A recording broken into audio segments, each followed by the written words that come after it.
just that we come in handy, but we're not candy. Oh, no.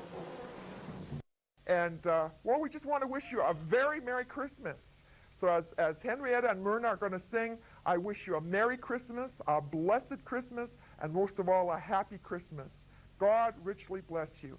Here's Henrietta and Myrna Newdorf right now singing.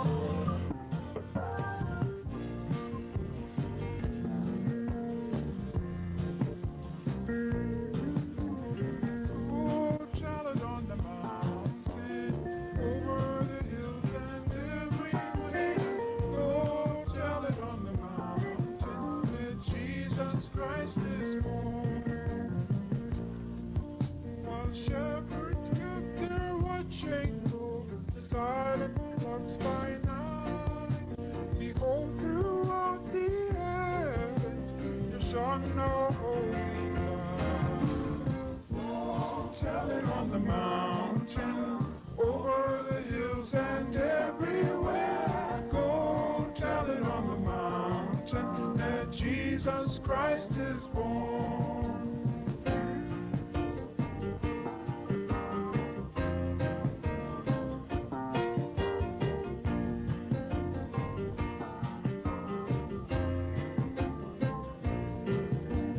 Shepherds fear and tremble below above the earth. They rang the angel chorus to herald our Savior's birth. Go tell it on the mountain, over the hills and everywhere. Go tell it on the mountain that Jesus Christ is born. Go tell it on the mountain. Go tell it on the mountain. Go tell it on the mountain that Jesus Christ is born. Go tell it on the mountain. Go tell it on the mountain. Go tell it on the mountain that Jesus Christ is born. Go tell it on the mountain. Go tell it on the mountain. Go tell it on the mountain that Jesus Christ is born. Go tell it on the mountain. Go tell it on the mountain. Go tell it on the mountain that Jesus Christ is born. Go tell it on the mountain.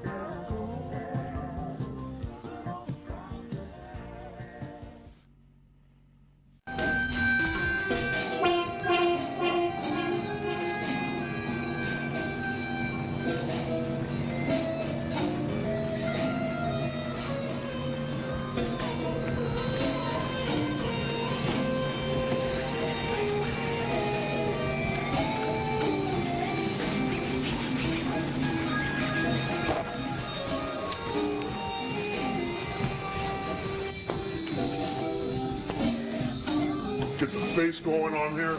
Put the face going on here. Get a lot of red on the face. It's got a lot of pink tones on there. Get the face going on here. Here you go. Get the face, the shoulder. Okay. Try to get this done real fast. Get the face. Okay, let's get the hair going on here. Little lizard crimson, ultramarine blue. There's some red.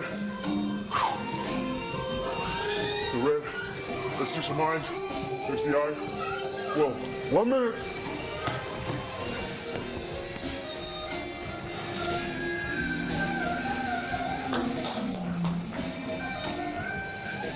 They win.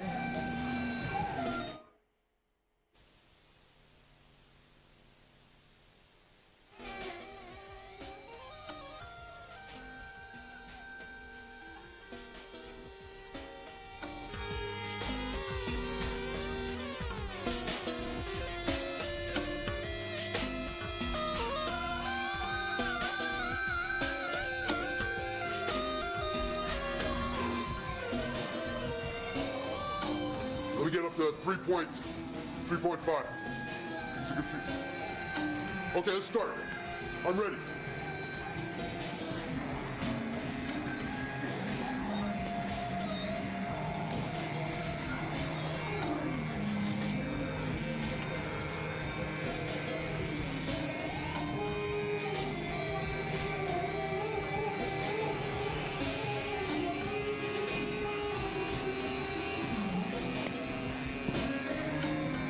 If it's in one ear, it will actually be painful for viewers. Or why are we talking? I was about to go get more coffee. I wasn't ready to go yet.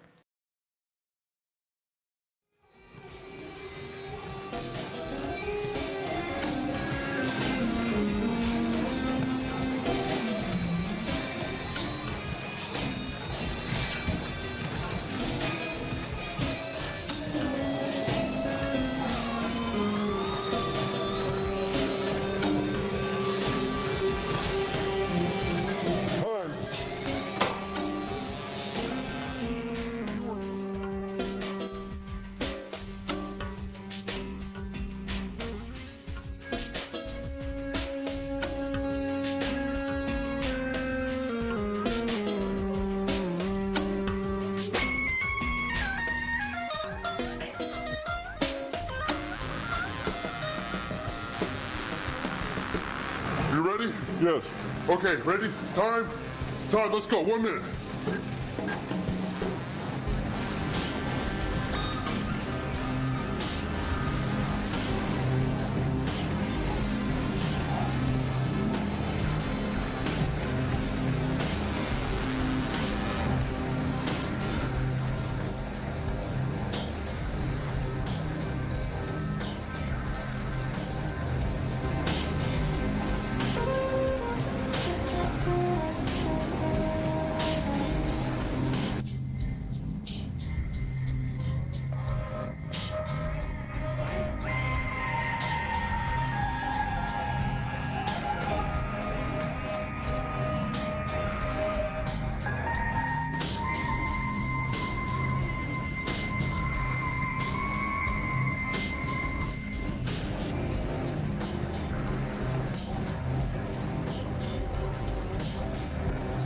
Let's go. All right.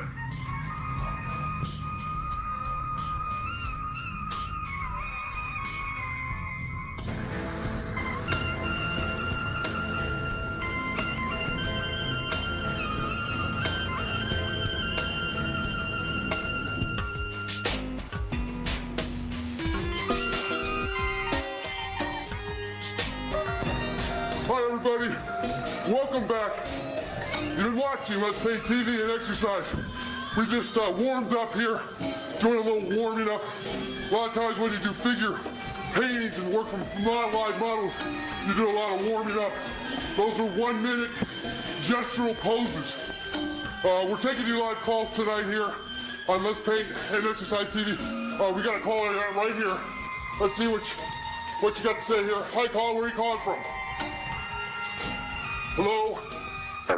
Hi. Hi, yeah, my name is John. I just want to know, like, what the fuck are you doing? Oh, we're painting and exercising at the same time. What the fuck paints and exercise at the same time? We're experimenting. Experimenting, It's a new thing. Really? Yeah, it's the latest fad. Really? Yeah, we're working on it. You know, I think you should get that fat guy to be on that treadmill instead of you. All right, man. Thank you. We're taking your calls here.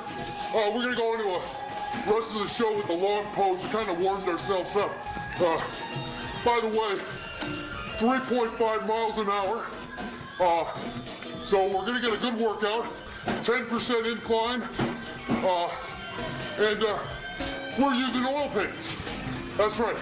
We have MQ Schmidt here gracing us here tonight. A model extraordinaire, as you can say. Thank you, John. Everybody, let's see. Let's have a round of applause for Frozen Plastic. Great music. All right. Okay. Well, let's get back to the painting and exercising.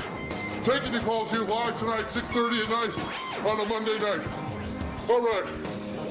Oh. Okay. I'm just working the head in. We just got to get it going, you know? A lot of times the pain is we have the problem of just not beginning. If you find some sort of way of getting yourself involved,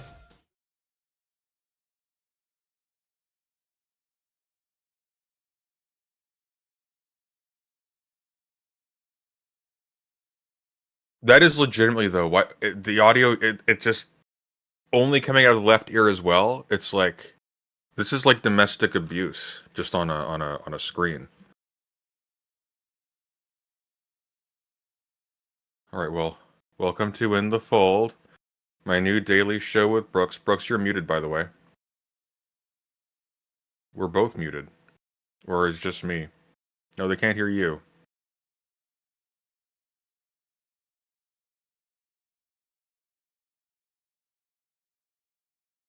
Of course. I was just saying that I'm sad we had to interrupt everyone's favorite show. Is Brooks still muted, chat? No, I'm live. I'm good. All right. I'm good. I know, it's awful. I look, everyone really wanted to keep watching, and they love, look, you kids and your stereo. Hang on, wait. Okay, there it is. Okay, see, here's your problem. You see in stream settings how you have it at normal latency? Why would you do that to yourself? So now when you ask a question to chat, it's going to be 30 seconds before you get an answer. You presume I'm asking anything to chat. I am seriously starting to empathize with the big tech billionaires who want to replace us all with artificial intelligence. Welcome to In the Fold. This is my new daily show with Brooks, in which we pretend to be the vanguard for people who were traumatized by cartoons in the 80s, and they're trying to be hip with people who were traumatized by cartoons in the 90s. Something like that. Something like that. Something like All right. that. Well, it's trying to take an angle, because you and I have always ended up on all of our times we're talking about things going on to no end about. He's doing it. He's doing the Brianna Wu thing. Every single time we mention the name of the channel, he's going to go, well, I've always had this vision of, and it's just every single time. It's going to be a different story every single time. He's like the Joker. Sorry, go on. I'm gonna take personal offense to being compared to that. Well, you should. Good. It did its job. Great. This is the last episode of The Fold. I hope you all enjoy. Okay. What are we doing? We've got a couple things. I think the first thing we want to talk about, for me, and I know you do too, is the bombings in Yemen and the implications sort of across the board of. Well, I wish the bombings in Yemen was the interesting part of the story. Well, it's an interesting part to start with in my mind. Yes. Because one, the idea of what the Trump administration ran on, and I think a lot of the people behind them, and I don't know if you watched recently, like Bill Maher had mega communist liar pieces of shit on there saying how exciting it was that Trump was not going to take us into another war and how he's not going to do that. And lo and behold, I think it was like within 20 minutes or something of that episode airing, we were bombing Yemen in the Middle East, because the Trump administration is not anti-war in any capacity. And so in Yemen, and Sunday, I'm going to read out this part. You can get to the interesting one if that works for you, because the bombings themselves are fascinating. The first thing to understand about everything about Yemen is that we have been in a protracted war with them since Obama. And when I say protracted war with them, I mean we've been effectively using siege tactics and war crimes to starve the Yemeni people and murder them at large, in one of the more horrifying sort of displays of American hegemony that there is globally. Like, to start with, and the numbers of dead are untold. And so here we are again. Yemen's Houthi rebels were pounded by the U.S. airstrikes. And these strikes have entered the 10th day without a sign of stopping as of the 24th today. So we've been actively for the last 10 days bombing the shit out of multiple places in Yemen that are civilian controlled. In order to protect maritime trade is what we ostensibly say. Can you quickly, I see that we haven't posted the Associated Press article into the submissions check. Can you put that there so I can just read along with you? Yes. Are you not able to see the screen? I can see the screen. Just I'm assuming you wanted me to read a part of it, so I'm assuming I need to be able to see the part I'm reading. Oh, this is the less important part, because all of this is the Nation article is the one that I'm going to sort of pass off to you. And one sec. Because all of these bombings and everything that's been happening, the more interesting part of all of this is a piece from the editor of the Nation that came out. And it's really hard. Was it the Nation or was it the Atlantic? The Atlantic, sorry. The Atlantic. Yeah. And Sunday, if you will, since you're the one who did bring this article up, and we both are a little stunned by the entire thing. Yeah, so I'm just waiting for this to load because the actual thing's paywall. This is driving me crazy. Why is this taking so long to load? There we go. Trump administration is apparently using some kind of encrypted group chat software app thing. What is it called? It's this would be Signal, is what they're using. Signal. People have misstated in other articles that it's WhatsApp because of the Israel thing, because they were using that to coordinate strikes on October 7th. But this is kind of fascinating. So Trump administration leaders were using Signal to plan bombings in foreign countries. And whoever was administrating that group chat, I'm assuming that's how it works, included Jeffrey Goldberg from The Atlantic, who is just now privy to watching generals talk about who they're bombing internationally. Which I don't think I need to explain what a national security risk that is. Not just a national security risk, like, imagine if things were said in that call that disrupted global alliances. We don't know. It's insane. It's insane. And it's insane on multiple levels. One of the big things to understand is that Signal is an encrypted, self-destructive sort of conversation system. So WhatsApp is not as secure. For example, iMessage, not as secure. Any of these things that are sort of insecure in and of themselves are a problem to be doing Department of Defense shit on, you could say. Signal is at least secure, but it's secure in a way that is actually really terrifying. You know what's terrifying, Brooks? What's that? Your continuing need to make me smaller than you on the screen.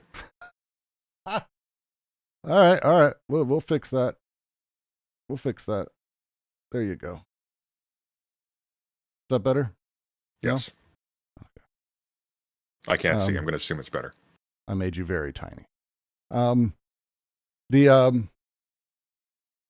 The way that Signal operates is by being encrypted end to end. No one except those in the actual conversation, and technically, actually, no one except the literal devices that are opening the message that are part of the Signal group are actually offered any ability to read what's in there. This is actually really, really bad. So as much as it may sound, at least it's secure. The challenge is that you're not allowed to do this when you are part of, say, the War Cabinet, because all of these things are supposed to be recorded. This is part of transparency law that exists in the U.S. government. Which is why, for example, it wouldn't be a good thing, say, if some public official... Brooks, green heart emoji. Why, thank you. Very nice. Thank you, Wondova. It would be terrible, for example, just by way of analogy, if a public official who is responsible, let's say like a Secretary of State or something, were to be, keeping important confidential documents on a personal email server on their laptop, say. This is a hypothetical. Imagine entire wartime activities that have no record whatsoever for any semblance of investigation afterwards, which is actually something that you can see in how the Signal conversation happened, that this is why they're doing it and how they're treating it. They talk about their coordination, how it's doing. They make horrifying comments across the board about everything. And they don't actually talk about who's in the chat. Like, he's only able to sort of presume that Mar, M-A-R, is Marco Antonio Rubio. It may not be. Okay, Again, we're getting a bit ahead of ourselves. Why don't we scroll down a little bit and let me actually read this article out, because it's actually really good. Down to where the story technically begins. Okay. Go for it. While you do that, I'm going to go get my daughter. I'll be right back. Sorry. She's running around. The story technically begins shortly after the Hamas invasion of southern Israel in October 2023. The Houthis, an Iran-backed terrorist organization whose motto is "God is great, death to America, death to Israel, curse on the Jews, victory to Islam," soon launched attacks on Israel and on international shipping, creating havoc for global trade. Throughout 2024, the Biden administration was ineffective in countering these Houthi attacks. The incoming Trump administration promised a tougher response. This is where Pete Hegseth and I come in. On Tuesday, March 11th, I received a connection request on Signal from a user identified as Michael Waltz. Signal is an open-source encrypted messaging service popular with journalists and others who seek more privacy than other text messaging services are capable of delivering. I assumed that the Michael Waltz in question was President Donald Trump's national security advisor. I did not, however, assume that the request was from the actual Michael Waltz. I have met him in the past, and though I didn't find it particularly strange that he might be reaching out to me, I did think it's somewhat unusual, given the Trump administration's contentious relationship with journalists and Trump's periodic fixation on me specifically. It immediately crossed my mind that someone could be masquerading as Waltz in order to somehow entrap me. It is not at all uncommon these days for nefarious actors to try to induce journalists to share information that could be used against them. I accepted the connection request, hoping that this was the actual national security advisor, and that he wanted to chat about Ukraine, or Iran, or some other important matter. And I can't read anymore, because Brooks has left the screen, and he's in control of the scroll. Well done, Brooks. This is just, it's so incredibly... How are you doing? Can you scroll down just an inch for me, if you would? I will. Thank you. Apologies. My wife's at the doctor's, so I've got the 3-year-old who just decided to go into the garage, and so that meant I had to get up immediately. That's not good. Okay.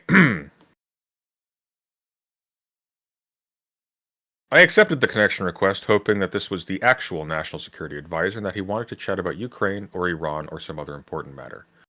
2 days later, Thursday at 4:28 p.m., I received a notice that I was to be included in a Signal chat group. It was called the Houthi PC Small Group. A message to the group from Michael Waltz, quote-unquote, read as follows. Team establishing a principles group for coordination on Houthis, particularly for over the next 72 hours. My deputy, Alex Wong, is pulling together a tiger team at deputies/agency chief of staff level, following up from the meeting in the sit room this morning for action items, and will be sending that out later this evening. The message continued. Please provide the best staff POC from your team for us to coordinate with over the next couple of days and over the weekend. THX. The term Principals Committee generally refers to a group of the senior, most national security officials, including the Secretaries of Defense, State, and the Treasury, as well as the Director of the CIA. It should go without saying, but I'll say it anyway, that I have never been invited to a White House Principals Committee meeting, and that in my many years of reporting on national security matters, I had never heard of one being convened over a commercial messaging app.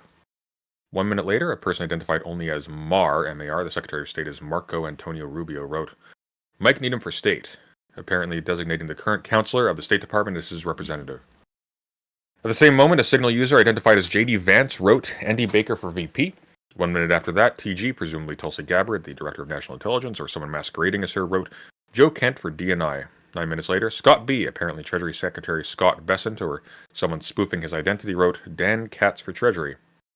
At 4:53 p.m., a user called Pete Hegseth wrote Dan Caldwell for DOD.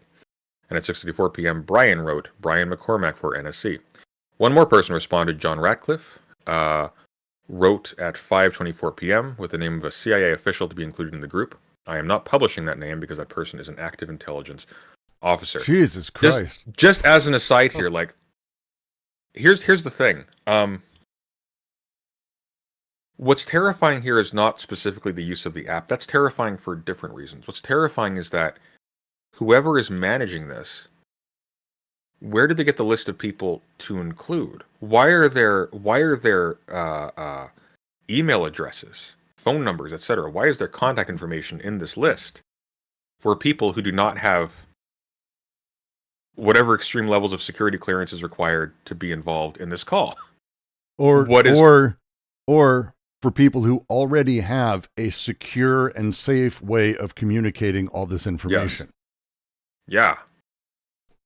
Because that's got to be the assumption here, right? Well, that's something else too. It's like, why would you be doing this? You have not been doing this for a very long time. This is obviously an innovation. What's the point? And the purpose would be to keep decisions you're making secret from other parts of your administration. Well, and it's clear to me the way that, like he says, that they're adding, feel free to add people, that they already have a ton of signal groups.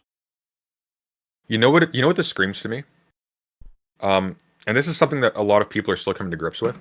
When Trump first came into office, he was largely working with a government packed full of Democrats and Republicans, like actual Republicans, people who are party people. This time round, his inner circle is comprised of people like J.D. Vance, people who guess how they're coordinating with people using Discord. Well, they're in a bunch of like weird NRX Discord groups. They're having email conversations with people, but like weird people, like Curtis Yarvin types, and they're doing that whole thing, and they're taking this mentality to national security, and it's terrifying.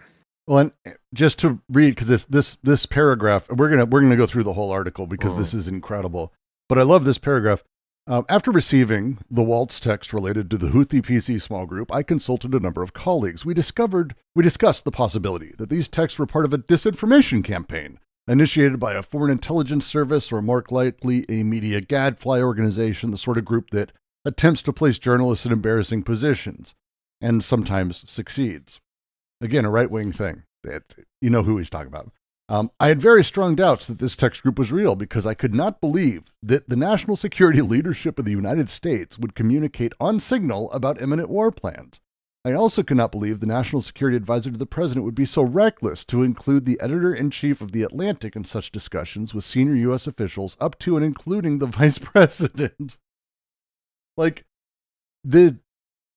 Again, when we live in a space of disinfo, we live in a space where this is just the sort of operant way that especially the right-wing media operates. Because he's talking about the various, and there's a whole bunch of different groups on the right who've been doing this for the last decade, who create situations like Acorn for Obama or other things for media organizations that they can then use to discredit them.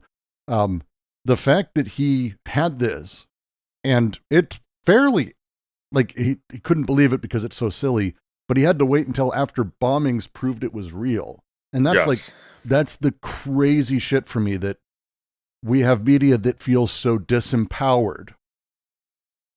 An editor of The Atlantic put in a position where he's advance told about effectively war crimes, as they're going to be talking about it here, and he can't do anything about it, is to me, again, emblematic of the world that we're now in. Well, it's also kind of fascinating, too, how just the proliferation of these things and the easy ability to fabricate them, the sort of leveling effect that this technology has had, makes it so that there's such a constant sea of confusion that you have to assume that everything could be an op by some other person, because it literally could be. With the right email address, I could fake this. Like, this is a thing anybody could do. Yeah. And it's terrifying because the current administration swims in that kind of confusion. It relies on it. Even in his first time in office, Trump got away with saying a lot of contradictory things that would have pilloried any other presidential candidate. Why? Well, because he's just, the cloud. The doddering. I think it's just he's the doddering old man who says crazy things at the dinner table, but his heart's in the right place, quote unquote. And instead of being taken as evidence of he's lying, it's being taken as evidence of, oh, he's just like a normal person. He's not embedded in the machine. He's not corrupted by that. He's like a representative of the everyman or whatever in his giant mansion in Mar-a-Lago. But like that constant stream then of contradictory statements means that people are free to pick the ones they like, ignore the ones they don't like. And the people who are making those statements are able to just get away with literally saying anything, no matter how horrendous or contradictory or incoherent or untrue. Well, and again, And that's been democratized now, because now everybody's like that. The next level of it is, just imagine if a reporter's being added to it. So at what point can other people then add these fuckers to another group chat? Like you and I could fake a group chat and invite Tulsi, and she's not confirming outside of this via secure channel, because that would be in records. Like, that's the thing. All of that stuff stays in records. It's part of anything that could be a FOIA request. And if you have someone in a FOIA request saying, hey, take it to the secret place where the government doesn't record our like they're not going to do that. So there's no confirmation. Like, there's a reason Goldberg was in it, and not just in it for a small time, but in it for a long period. Someone added him, and this requires us to consider who else is being added flippantly, because if it's not government people, it's foreign agents, it's foreign leaders, it's press from other places, it's people they're friendly with. And that's the thing, though, because it's like, so this it's really bad, right? Because this guy from the Atlantic was invited to a thing unsolicited. We only know about this one because this guy actually went public with it, because there was a bombing for him to confirm that this was real. Now, here's my question. How many times this happened previously? And how much information how much incredibly sensitive intelligence has therefore been disseminated widely to other journalists, other parties who aren't journalists? We just don't know. Prior to this, that they can now go back and say, oh, this was legitimate. We now have an insight into the secret plans of the United States military. This is really bad, because it goes so far beyond this particular event. Like, this is bad. Yep. And people are highlighting, wow, this government is so incompetent. Wow, their security is so shoddy. This is where my brain's at. Wow, it has been like this. Yeah, this is the modus operandi. Like, there's no other way to consider it. This is the way that they've been functioning. And with that, we have to presume that they're having basically large chats around everything that the Trump org is doing with large numbers of people. Like, if they're doing it with Houthi bombings, they're doing it with, for example, deportations. They're doing it, like, you want to bet that there's a group chat somewhere where they're talking about, get that plane in the air right now, the judge is deciding. Yeah. Like, this is the kind of shit, this is the world we're in now. And it's not only kind of illegal, it's extremely illegal. But again, no one cares. But it's like, it hurts my brain to sort of have this conversation. I think people care. I think people care quite a bit. I think here's the problem, though, and this is there's an additional danger to this, which is now other people can come forward with similar reports, and they could be lying, and we won't be able to tell. And so now it gets very scary, because now other countries might be making decisions vis-a-vis the United States, which is already at a record low level of trust internationally with everybody. They said this. Really? Well, they say they didn't say this, but this happened before. Okay. Well, 100%. And when we start talking about it, I want to bring up one other article here, because one of the things that we've been talking about kind of a lot about these things is when Trump does a thing and how he sort of functions, the way it works is he tests something and then he does it next time. Right? And then in 2019, the Department of Defense Office of Inspector General found, like, the DDS director, Brett Goldstein, began using Signal and bypassing FOIA request laws and other laws. And the Pentagon actually literally came out and said it's against policy.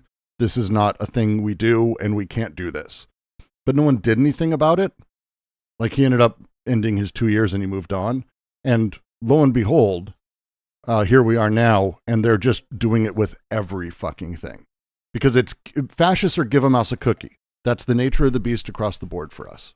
And we need to be very aware of it, because every time they try something and they succeed and no one pushes back, and there's no, actual criminal charges, there's no actual effort from Congress to do a thing, no judge actually does a thing, it's just going to get worse.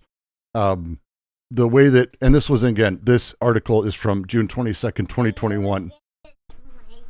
I know, sweetheart. They got him. Yep, because Signal prevents third parties from accessing messages or calls, using the app to discuss official DoD information doesn't comply with FOIA requirements of DoD retention policies, according to the report. 11 of Goldstein's subordinates used Signal, 5 of whom told OIG there was a perception that the app was used to discuss classified or sensitive information. Like, once we're talking about him doing this, and he did it last time, we've got to presume that it is systemic now. I want to keep reading the Atlantic article because it gets crazy. It does. You'll see exactly what we're talking about as we go through. Like this has like really serious implications for the international order, frankly. So the next day things got even stranger. At 8:05 a.m. on Friday, March 14th, Michael Waltz texted the group, "Team, you should have a statement of conclusions with taskings per the President's guidance this morning in your high side inboxes." High side in government parlance refers to classified computer and communications systems.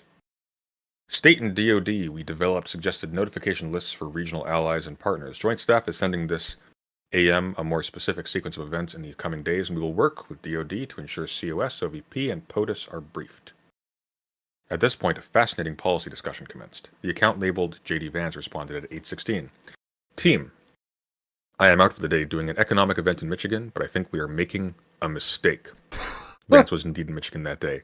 The Vance account goes on to state, 3% of U.S. trade runs through the Suez. 40% of European trade does. There's a real risk that the public doesn't understand this or why it's necessary. The strongest reason to do this, as POTUS said, to send a message. The Vance account then goes on to make a noteworthy statement, considering that the Vice President has not deviated publicly from Trump's position on virtually any issue. "I am not sure the President is aware how inconsistent this is with his message on Europe right now. There's a further risk that we see a moderate to severe spike in oil prices. I am willing to support the consensus of the team and keep these concerns to myself, but there is a strong argument for delaying this a month, doing the messaging work on why this matters, seeing where the economy is, etc." These people are so fucking evil, it's actually unreal. A person identified in Signal as Joe Kent, Trump's nominee to run the National Counterterrorism Center, is named Joe Kent, wrote at 8:22. "There is nothing time-sensitive driving the timeline. We'll have the exact same options in a month." Then, at 8:26 a.m., a message landed in my Signal app. I do have to mention just real quick, Joe Kent Okay. is the guy who is going to be my fucking congressman. Like, he's a fucking lunatic InfoWars psychotic. Like, he's one of, just to mention, like, because this is like, when we're talking about, like, once you start getting away from the really public names, which are already awful enough, and you start talking about, like, these second tier or third tier nominations, they are the most hardline right wing lunatics that there are. He's a piece of shit. JD might not be as dumb as he thinks. JD Vance is... people think JD Vance is dumb. JD Vance is not dumb. JD Vance is a world-class snake. And a cuck. And a cuck, as most snakes are. But, continuing. Then at 8:26 a.m., a message landed in my Signal from the user John Ratcliffe. The message contained information that might be interpreted as related to actual and current intelligence operations. Now again, I have to ask. This is the one we know about. Yep. How many, like, here's a question, and I'm sure people in the CIA are very interested in this. How many people do you think, how many agents of the United States government have died or been imprisoned or had their work just completely undermined by these clowns just projecting secret information on these apps to God knows who? Because, like, here's the thing. If they put this journalist into this group, they sent an invite, that means that whoever is doing the invites, they aren't going through a list and verifying.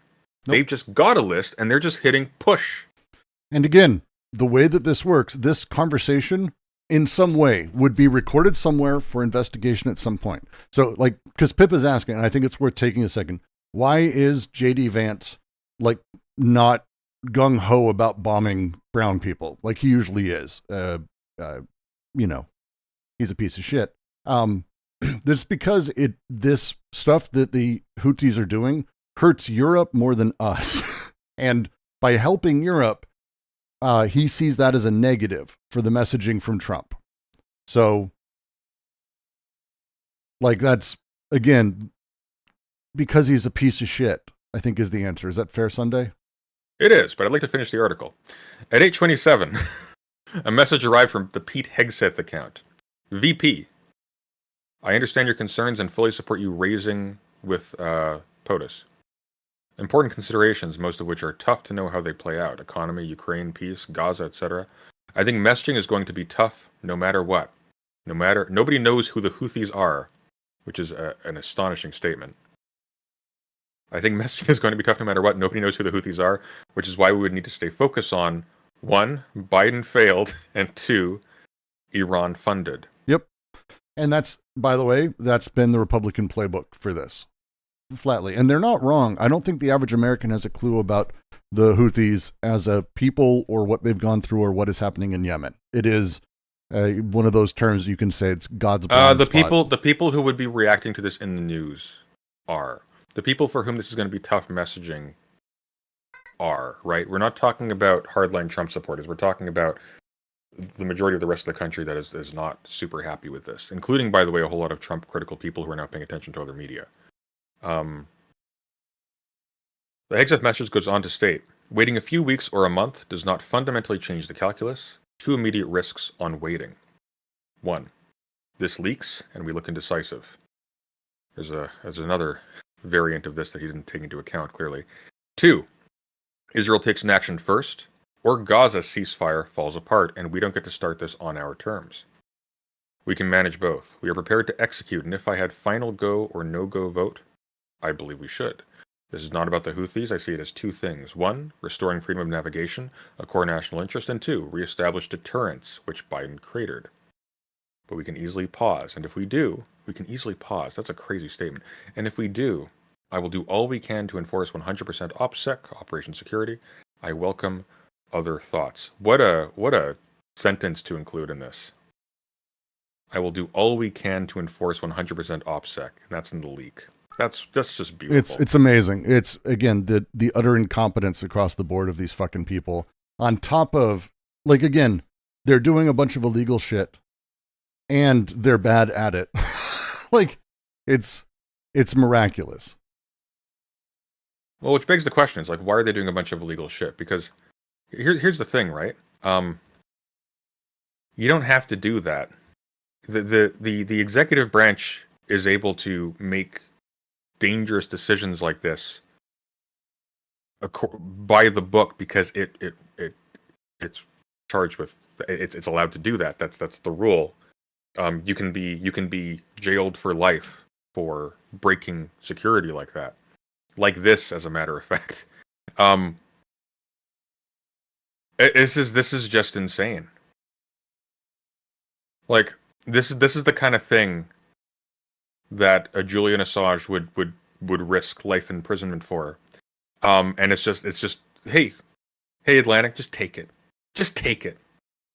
Just take it all. Yeah, we don't think our president understands international relations or the actual, like, effect of our decisions that he's pushing. It's fucking nuts. We don't. Keep reading. I will return again in a moment. But this gets so awful. This gets so awful. A few minutes later, the Michael Waltz account posted a lengthy note about trade figures and the limited capabilities of European navies. Quote, whether it's now or several weeks from now, it will have to be the United States that reopens these shipping lanes. Per the President's request, we are working with DoD and State to determine how to compile the cost associated and levy them on the Europeans. Unquote. The account identified as J.D. Vance addressed the message at 8:45 to Pete Hegseth. If you think we should do it, let's go. I just hate bailing Europe out again. The administration has argued that America's European allies benefit economically from the U.S. Navy's protection of international shipping lanes. Imagine basing your foreign policy. We can hear you. Imagine basing your foreign policy off of resenting another country. Just personally. Not even based on something real. Just resenting another country. Resenting a continent, actually, as it happens. Just resenting a continent. Just we are making decisions affecting millions of people's lives, possibly destabilizing our relationships with all of our global allies, putting us on high suspicion, which you will see, by the way, with people who are our allies and are not our allies, or who are our allies for other reasons. Just because we hate Europe, we hate that SJW continent. That's where critical theory comes from. Like, just imagine.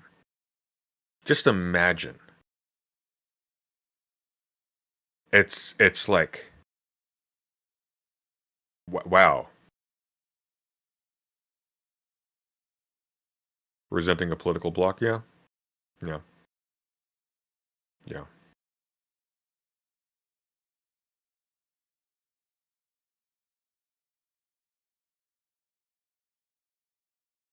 I can't scroll down, so we will wait.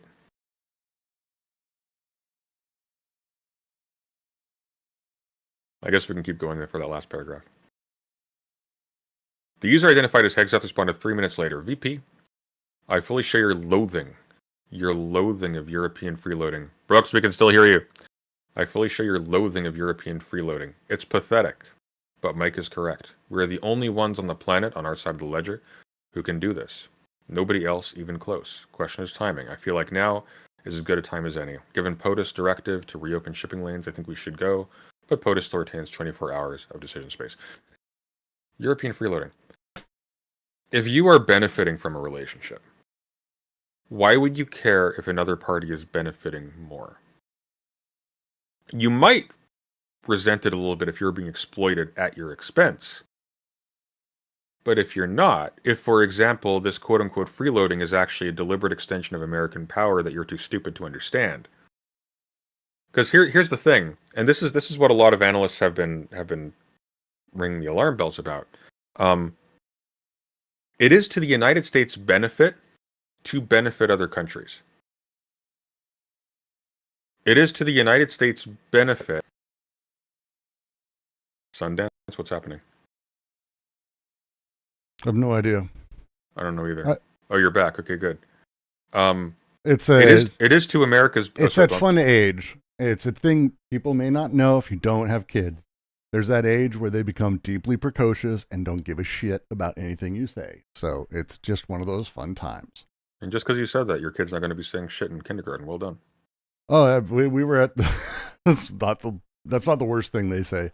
We were at the fish store, and we were buying a couple fish because I build and I have a big paludarium I take care of, and Dexter's walking around and he met some family and they were like, "Oh, what kind of fish are you getting?" He's like, "Oh, we're buying guppies, so that way the Dr. Fish we have don't take over the entire fucking aquarium."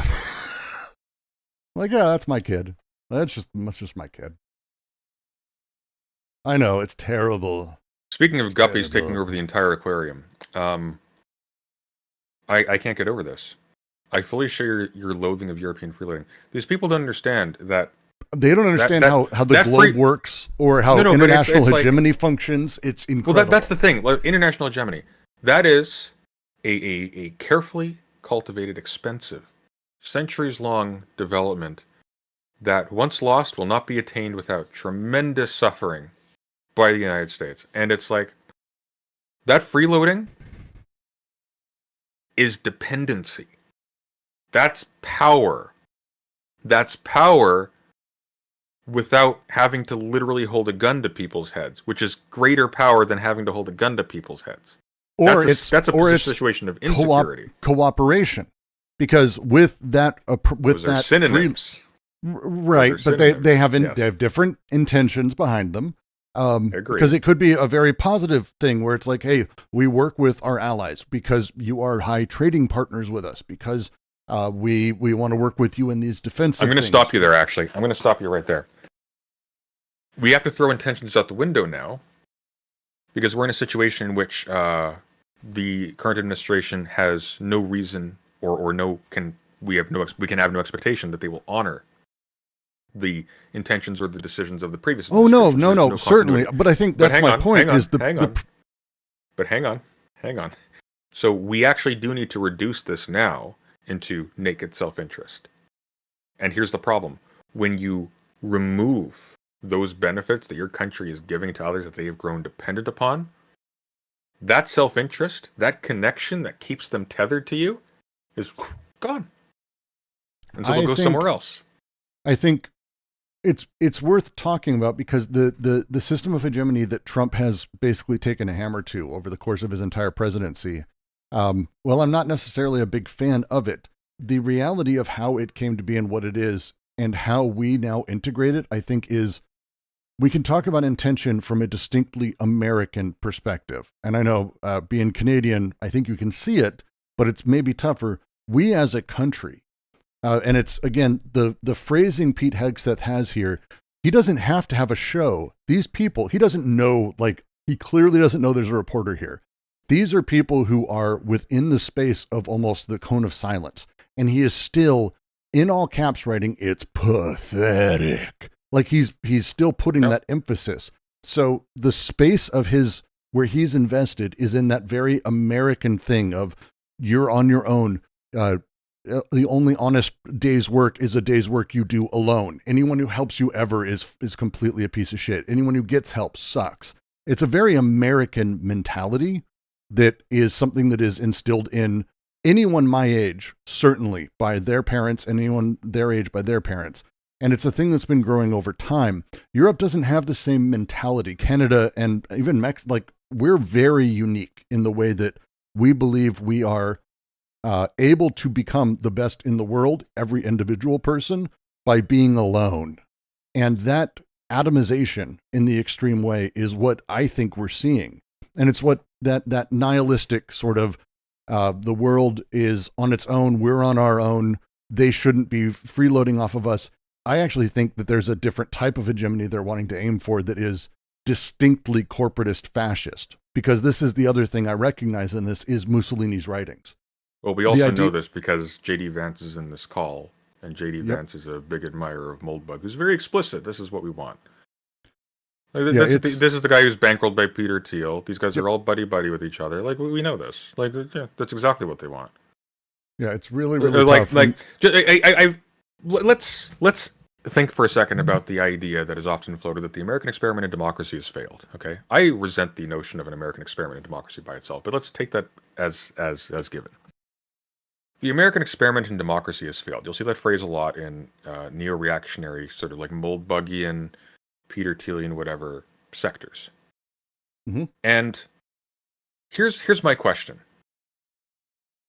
Why wasn't the transatlantic slave trade enough for you? Why wasn't the enslavement of an entire race of people, quote unquote, an entire ethnicity? I mean, I can explain to you. Working them to death. Why was that? These are as awful as this sounds. And again, I know you can explain it. I'm asking rhetorically. But go on. It's because those things prove the American experiment. Okay, now you're gonna have to elaborate. Yeah. Slavery existing is not the point. We stopped it. That's the mental space that the right in America goes to, is not that slavery itself is something that was indicative of how the American experiment operates or works. I don't think that's the logic. And I'll tell you why. Mm-hmm. If you stop slavery by dint of a civil war, and you stop it, by the way, after the Europeans did, then we, quote unquote, did not stop it. Some of them stopped it, and then a new political order was established afterwards, which I didn't understand. Stop it. It just again, you're arguing with me. I'm not telling you my position. I'm telling you this is 100% how George Bush talked about this actively as president. That the stopping of that women's suffrage proved the American experiment operated, rather than saying. I mean, vanilla Republicans will absolutely. I wouldn't characterize J.D. Vance as that, for example. I wouldn't characterize these people as being continuous with that logic. I think these people are coming from something. I put them in very much the same thing. It's all continuation of that and becoming more refined. The post-truth world that we exist in now was begun by maybe George Bush. It reduces. Yeah, maybe it reduces to that. I don't know. I don't know. I think they're specifically rebelling against that on several grounds. And I think that particular I think the spirit of it is identical once you boil it down, but I don't think how they get there is the same. I think how they get there is a little bit different. The abolition of slavery proves that America is good. The abolition of slavery, I think Brooks is saying, proves that the American experiment in democracy is a success. However, Right. I think the entire point to democracy is precisely that you don't need a civil war in order to enact major change like yes. that. Again, this is, I'm not talking about it from the position of someone who has any grasp of the actual functioning of government or statehood or how these things and laws interact and how people exist. We're like, when we talk about this, we're talking about people who genuinely believe in the great man theory, like, and believe that they have a great man ordained by God. Like, they have some semblance of that. A lot of them do. And again, this is again why I say this comes from the same Bush. Well, and democracy and sort of like a democratic spirit in politics is generally seen as like the most fertile ground for allowing great men to rise to their rightful positions. That's the whole. I don't know if you've ever seen that awful movie, The Pursuit of Happiness. I do not care for it, but I have seen it, yes. It's terrible. But like essentially what it is the story of a guy who's just living in squalor for the 5% chance that he will get a job that will take him out of squalor. And to that end, he's making his child sleep in subway stations, etc., etc. And then the ending of the story is he's so happy, he's jumping for joy because he got a job. And that's it. And it ignores, of course, all the other people who did the exact same things, maybe even better, and just didn't get lucky. Because it was all worth it, because that one great man came to existence. Now, of course, the story always ends there. It's like in Harry Potter. It ends with, and they finished school, and all was right with the world, the end, because we don't see him dying of alcoholism afterwards. We don't see his child resenting him growing up because he lived in squalor, and all of his gains are just lost in the next generation because he destroyed his family and his body and his soul for the sake of that chance at riches, which is taken to be equivalent to flourishing and wealth and prosperity. Yeah, but like in chat, Lisa posts, and it's again a thing. The U.S. is the longest running democracy. Now, that is a fact that is taught to a lot of Americans. Now, again, what does it mean to be a democracy? Is that a meaningful thing? Well, it has to do with our Constitution has been in place the longest. But what the fuck does that even mean, and how is it working? So when we talk about, and when the right talks, and when I was taught in school about how the Civil War and all of that proves the American project, literally, that the Civil Rights Movement proves the American project, that the stopping of the Vietnam War proves the American project. It's because there is a liberal investment and adulation of the idea of America that's able to continually be found again and again and again, even if it is a distinctly different functioning position in every single way. And the idea of democracy completely obliterated over and over and over in and of itself. So it's a difficult position to be, but again, this is in these texts, the language that they're using, the way they're talking about this, it is very much in this weird. It's comical. Yeah. It's because again, we're seeing them show that they are in some way, either all of them are faking the same true beliefs, or that they are all true believers in some capacity. Actually, it's better than that. Okay. It's that it's both.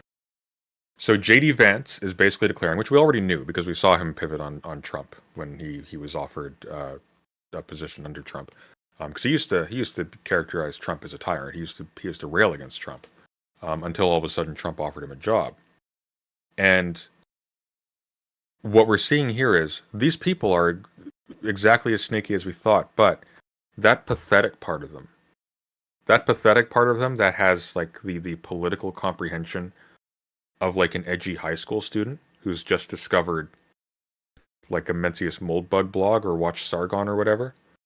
No, it's that is who they are. That is who they are. That's not an act for their constituencies. That's not an act for their audiences. It's not an act for the kinds of people who get hard watching that kind of thing. Though that's them. That is actually them. And when you talk about how they're talking about it, and again, it may be just the fact that they feel they're safe from ever having anyone see this. But if you go back and you look through, like, and I have George Bush and Obama and some of Trump one, and even a lot of Biden, and you can do this for Clinton, Reagan, because we keep track of all this. You can find FOIA requests where you actually see how communication was done, what they said, and how they went back and forth. And I will tell you the professionalism, and I'm not married to the idea of professionalism, but the professionalism and the way they went about it and how they spoke of these things more somberly, how they spoke of these things more seriously and more directly versus this high school level back and forth chat that seems to be like just as much about choosing a prom king as it is whether or not to bomb and kill innocent people. I think that stood out to me as I was reading this just stunningly. It was like, what the fuck is going on? Like they have the rest of the Hegseth's line. Mike is correct. We are the only ones on the planet on our side of the ledger who can do this. Nobody else even close. Question is timing. I feel like now is as good a time as any, given POTUS directive to reopen shipping lanes. I think we should go, but POTUS still retains 24 hours of decision space. And it's like, it's so casual in comparison to everything I've ever read from all of these communications, even ones that are like, again, lifetime military people, they have that trained into them, but they are casual-ish in a lot of these convos because they're bored about it. And it's, I just am stunned about all of the way they're doing this. Now, what's crazy is that it gets wilder somehow. Well, that's when So we get to at that this point, next one. At this point, the previously silent SM joined the conversation. As I heard it, the president was clear, green light, but we soon make clear to Egypt and Europe what we expect in return. We also need to figure out how to enforce such a requirement, e.g., if Europe doesn't remunerate, then what? If the U.S. successfully restores freedom of navigation at great cost, there needs to be some further economic gain extracted in return. To which by the way, says, is a comical misunderstanding of how global economics works. Them flourishing and increasing trade with you is the return. You are not, I mean, you are an island, but you are not an island in that way. This is gangster shit. Like that's... Well, it's gangster shit, but it's like, it's gangster shit that hasn't caught up to fucking Adam Smith. Like, even gangsters understand the importance of flows. They understand the importance of being able to have the specific rights to work in a territory for their own personal benefit. But they also understand that if you cut off, this is why gangs interact with each other, if you just cut off and isolate yourselves economically and only take what you threaten for, and then communication stops, you suffer. Those flows don't pass through you. You don't get to take your cut anymore. And that's what's baffling about this. Europe being able to resume trade. Who are they trading with? Like they trade with you. They trade with the people around them who also trade with you. That's you benefit from these flows continuing. There is literally nothing gained by this being blocked for the United States. In fact, they suffer too. It's actually unreal. They actually don't understand what their country runs on. And there's also a pacing to this that he mentions in the article lightly, but the pacing to this, because we're about to reveal who SM it probably is, but the pacing to this, as you look through the messages, is like they're happening in succession. Like people are having a live conversation back and forth. And Hegseth makes his comment about how the POTUS retains it. We should maybe wait. I don't know. We should maybe do it at 8:49. And then almost an hour later, SM comes in and basically upends that saying, you're just doing it. Like President was clear. And again, this is to say that this other person is overruling the vice president, overruling Hegseth, overruling everyone saying, he said this, do this thing. And who is SM? But also, it speaks to the fact that this united front that they're all presenting, these people, I think this administration is going to collapse in on itself, and here's why. Oh, they're all hyper-political psychotics. Well, what we're seeing is them communicating recklessly. What we are also seeing is them not communicating. I agree with this. J.D. Vance is providing advice, but being deferential to people. Why? He's the vice president. Well, he's being deferential because he's not really the vice president. Money. These other people are providing. Needs to be prefaced with hashtag not the onion. Thank you very much. Fair. Yeah, this is not the onion. Thank you, Insomnior, for the super chat. This is not the onion. This is high school girls. It's not a super chat. Very quickly, guys, we are not monetized yet. If you want to help support the channel and get your text read out by TTS. There is a link pinned in the chat. You can donate there, and it will immediately appear on screen and be read out by an AI who will soon replace all of us. Sorry, as you were, Brooks. But it's the like high school girl conversation that's happening, as you're saying, with JD Vance being deferential to Pete Hegseth, but he's very much, I think, sharing an interesting concern that Hegseth agrees with. And that concern that they're going back and forth with is, do we want to protect Europe without getting money? Which is fucking nuts. And then to be overruled by someone who's not officially in the administration, not in a meaningful way. Well, as I was going to say, it's like, we know from the background that you have people like Elon Musk who are not even part of the administration. This is just fundamentally at bottom. This is just a guy. Yep. Okay. You've got this guy walking around bullying elected members of the government, like bullying them. Yep. Telling them, hey, how many people have you fired? He's your superior. He's like what? And Trump is mediating between these people like a flaky teacher who's trying to convince a bullied student's mother to just let it happen. And what we're seeing here is that this inner circle of people who are supposedly making decisions about who to bomb and the consequences are just being ignored, and they are antagonistic to Trump, who just doesn't bother to engage. And there doesn't is give no a back shit and forth at all. There's no consideration of merits. Just, nope, we're doing it. And it's just like, but why? One of the premises that everybody has agreed upon is that you have the same options in a month. Why not take your time? Set the stage. And the reason why is because they are not in communication with the president. He is not talking to them. He doesn't care. Which begs the question, where is the adjacent conversation happening between the people who do care? It's really like, and there again, isn't like, one. This I would argue there is not one, because again, there's no reason that anyone who's outside of this we should assume is involved in these decisions or conversations at all, except for Trump. And I'm not even sure he's fully involved, to be very frank. Like, again, these chats are what they are. And I do not have a reason to believe that there's more than this. And it's... I disagree. I think we have a reason to believe there are a lot like this. And oh, no, I'm talking about people who care. Sorry. Well, what do you mean by people who care? You mean like psychologically, do they personally in their heart of hearts actually care? I mean, obviously. Well, I was referring to the group you were just talking about. No, I'm talking about the people who are urging Trump to make the opposite decision of what these people are saying. Because we're not even talking. Anyone.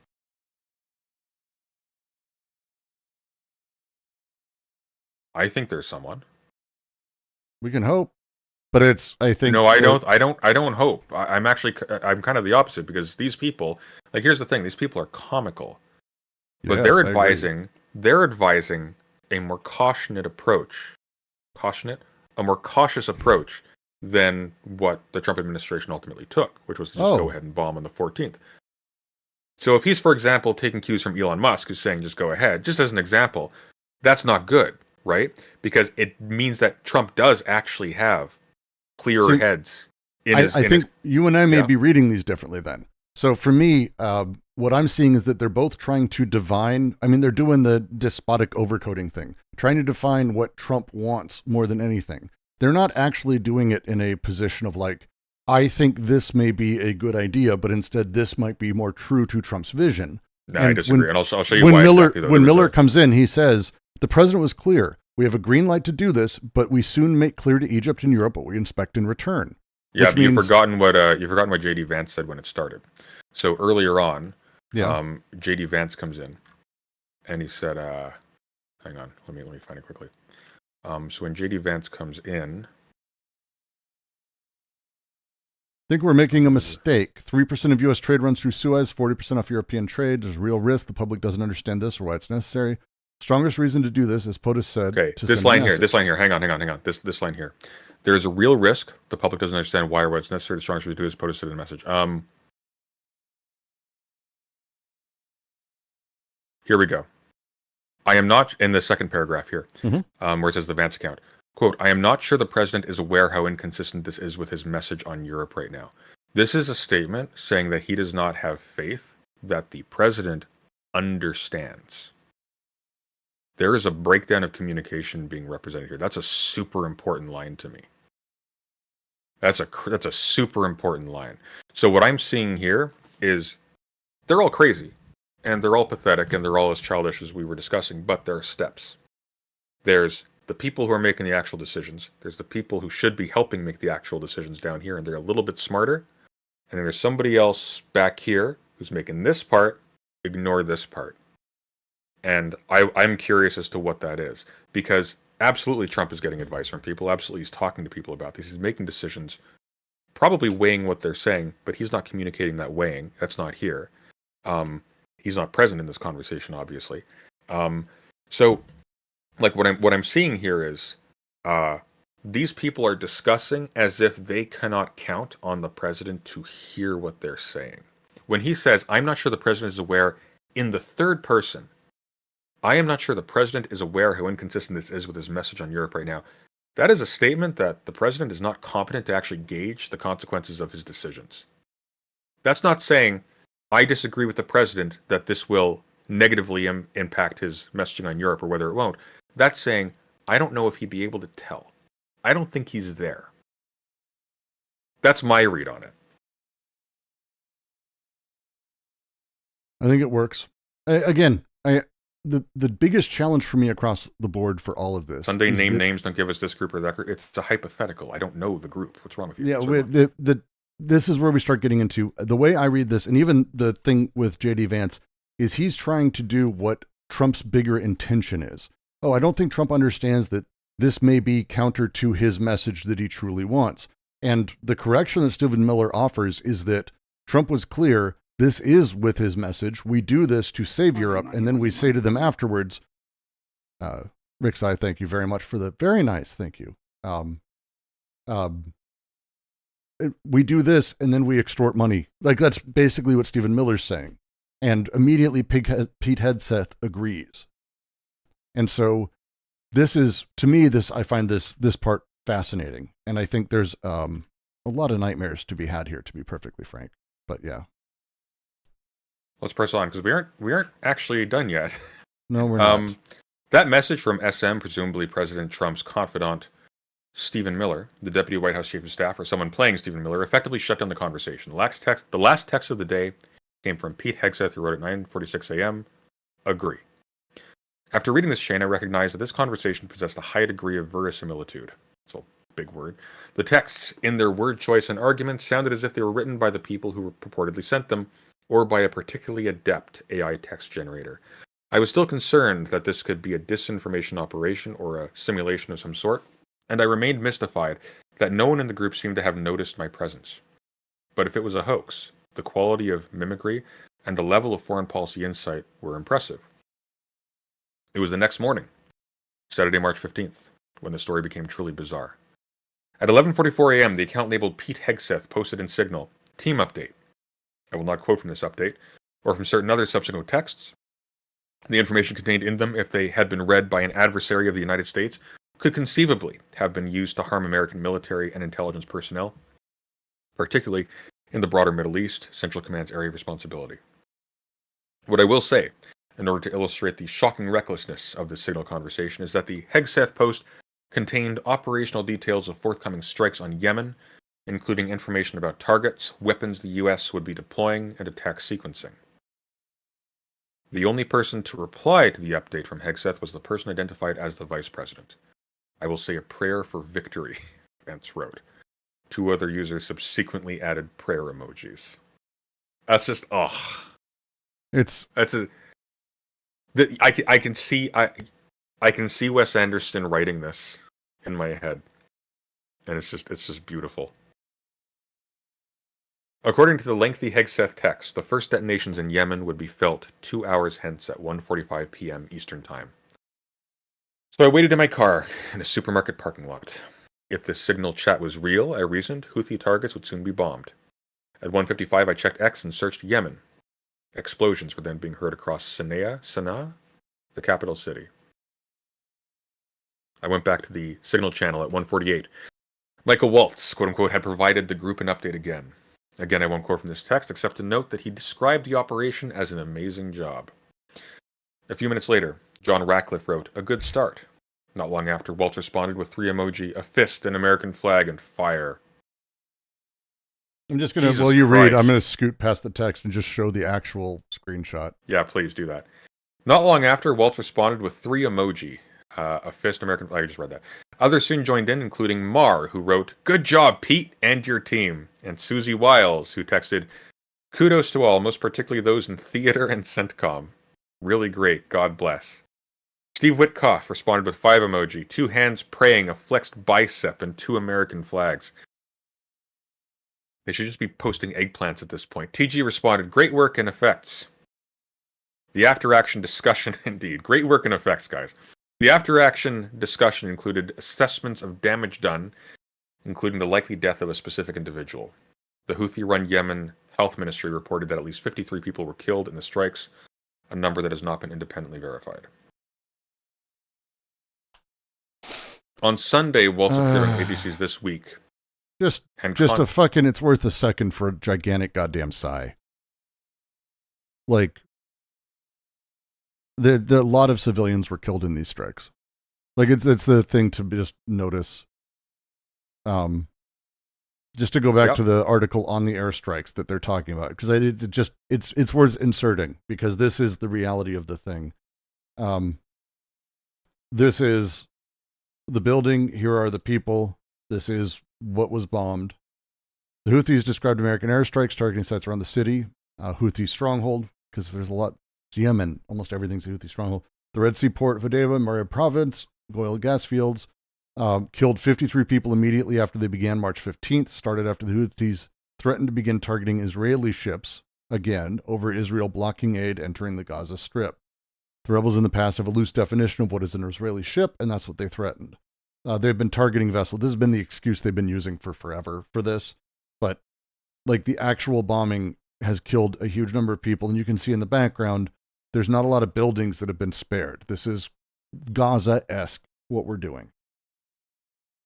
So the tenor of this conversation and the reaction fist to this, bump, American flag fire. I know the fact that they would do that. It screams that these are people, and here's what I think, where I think the eagerness to actually do this comes from, because again, if you're trying to squeeze someone, okay, it's like the Joker said in the Dark Knight, right? In the Dark Knight, if you're good at something, don't do it for free. If you're trying to squeeze someone, hey, I'll do this thing if you give me this in return. You don't eagerly go do it in advance, and for 2 reasons. First of all, because if it's something like this, for example, and not just like giving someone, the first hit's free, and the second one you have to pay, and then more and more, you're now committed to the consequences of an action politically, as they are here.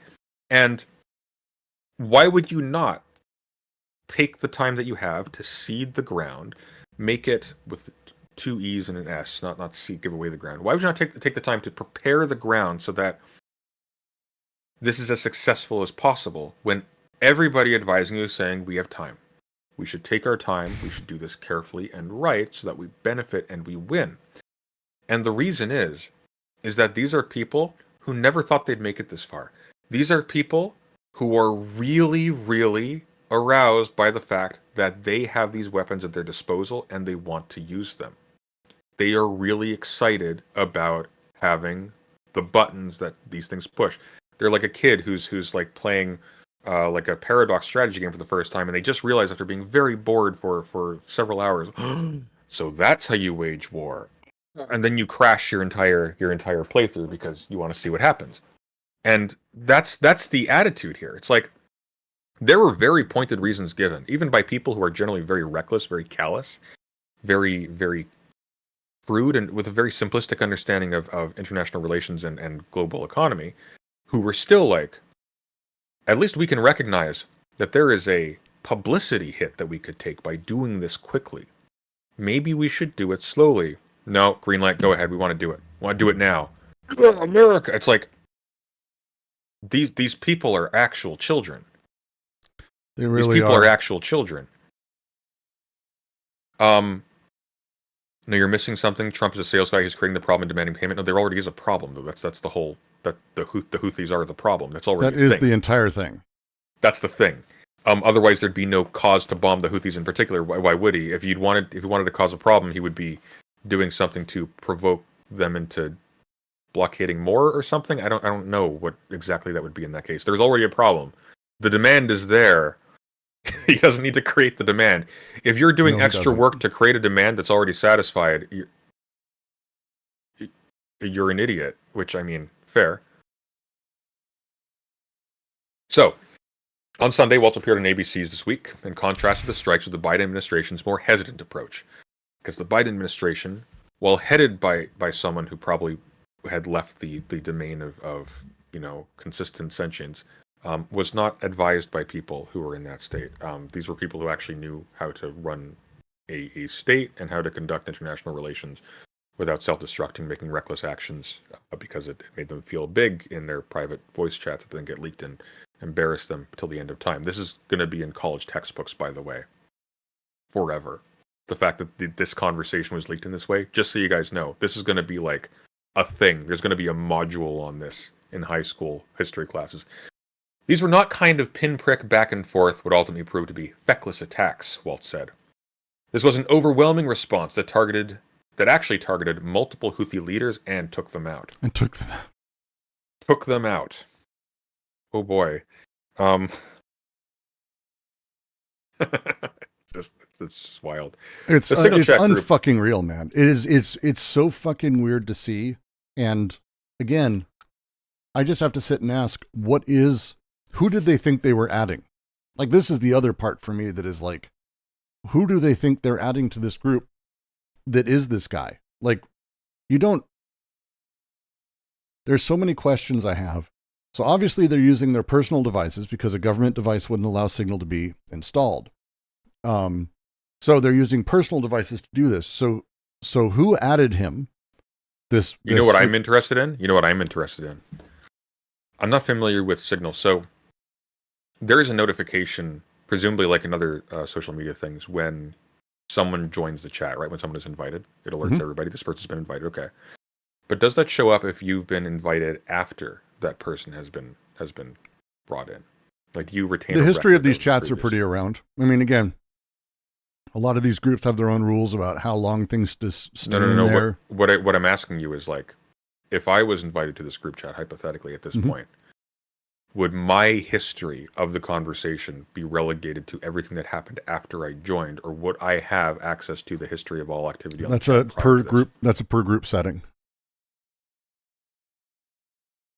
Okay, so here's my question. Since he clearly didn't scroll up and get the entire history of the chat, right? Yeah. We don't have the whole thing here.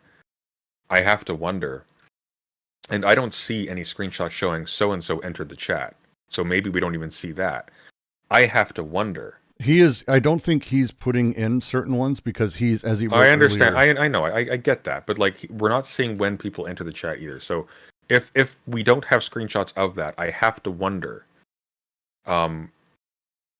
Even this is this the only non-privy person who's in this conversation? Like, is that a possibility? Or here's a question: if they didn't notice his presence, is it possible that he was? It would have been announced when he joined. It would have been announced. Is it possible that he was misnamed when he was added? That's something else I'm concerned about. Because he didn't report that he scrolled up. He's a reporter. He did scroll up. I'm sure he did. Well, my question is, hang on. My question is if he could scroll up. That's my question. Because depending on that, like, if he didn't scroll up and the conversation didn't begin with his involvement in it. In fact, let me scroll up very quickly and let me make sure that I'm remembering correctly. Because when he says, let's see. So when we go to the beginning, I received a connection request on Signal on March 11th. When he joined, 2 days later, received a notice that I was to be included in a Signal chat group. It was called the Houthi PC Small Group. Message to the group, Michael Waltz, as follows: team establishing a principles. Okay, so this would be a new group specifically for this thing. So he would have been there from the beginning. Okay. He probably was, but again, the question is like, who did the guy think he was inviting? Because it's not like it just grabs people from your fucking address book. I mean, it would though. It would though if you just had an address book that you just said invite all, right? No, that's not how that works in Signal. Well, how does it work on Signal? You have to choose contacts, particularly. Right. And they have to be contacts. But hang on. But when it says choose contacts, you have a list. There's going to be check marks next to those people on the list. And there may be, on the top, a button that says, all in this group. Right? So if he's doing that, what's interesting is not that like, oh, he's just adding everyone on his mailing list. No. It's that there's no segregation between people who are not privy to like top secret information and people who are. So what I'm wondering is if there's no notice that people have entered the chat, but only notice when they post to the chat. It's possible that this chat actually involved a whole bunch of other people who also shouldn't have been there, besides this one journalist. Right? That's a possibility. And what I'm also wondering is like, he'd be able to see everyone who's in it, and he was able to. And he says specifically, there's 18 people in the chat, and he grabbed all their names. Okay, well then there you go. Okay. So I can't really show a lot of Signal chats, but like, for example, this is kind of what one of them looks like. Let's see if my camera can zoom in. Well, the names are also contracted, right? So what did he say? The names are what in the chat? they've named themselves in Signal and also to you. There's a whole bunch of different stuff that Signal does in order to sort of anonymize people. So did he say what he was called in the chat? No. Okay.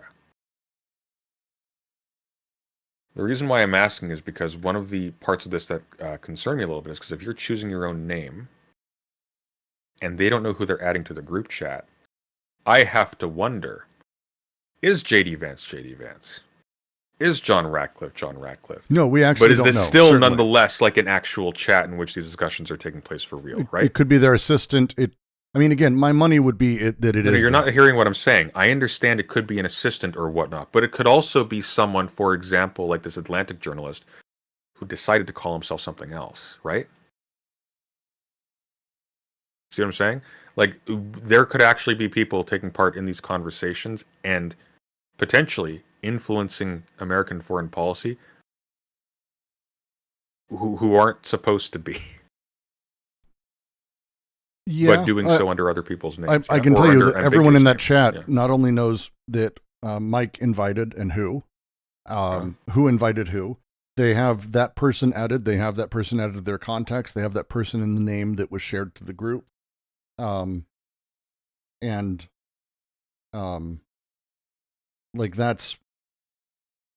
it's more complex. Signal's a very good app for what it does, and it's intentionally like opaque in a lot of things.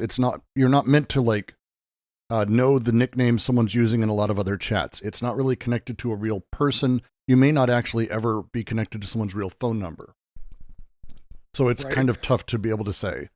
But again, the whole thing But on the back end though, who is connected to the Signal chat is not going to be we have no idea. Signal. We have no idea who any of these people are. Well, that's my point though. Is like it may be it's obviously a much looser process to pick who gets invited to these Signal chats. If they get to pick their own names, how do we know? For example, hypothetically, let's say some doddering old person who's responsible for populating these lists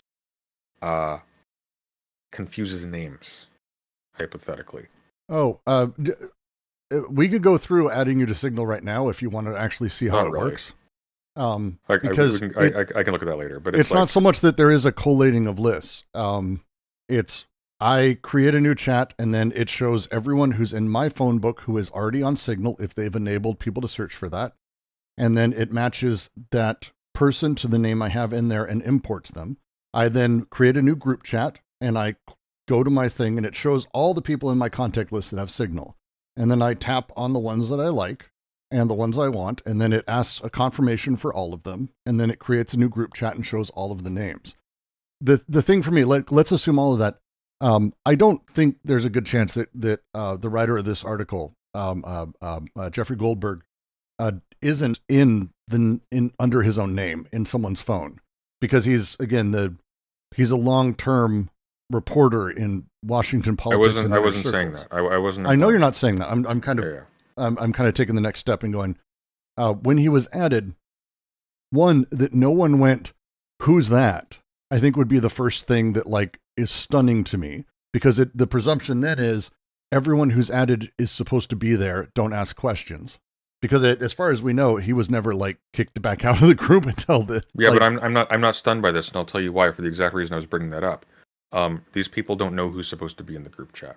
Correct. These people probably don't know who their staff are. These people probably don't care to know who they're actually working with. A lot of these people, they might be, for all we know, communicating with each other for the first time, which is why they're doing so here and not in an established other means of communication. Agreed. So, again, like all of this speaks to, there's extreme eagerness to start using the powers at the disposal of the United States government.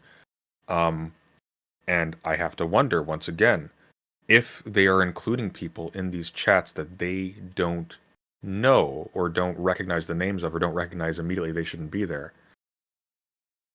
Is it possible that some of these people, for example, are being included based on a confusion at a higher level?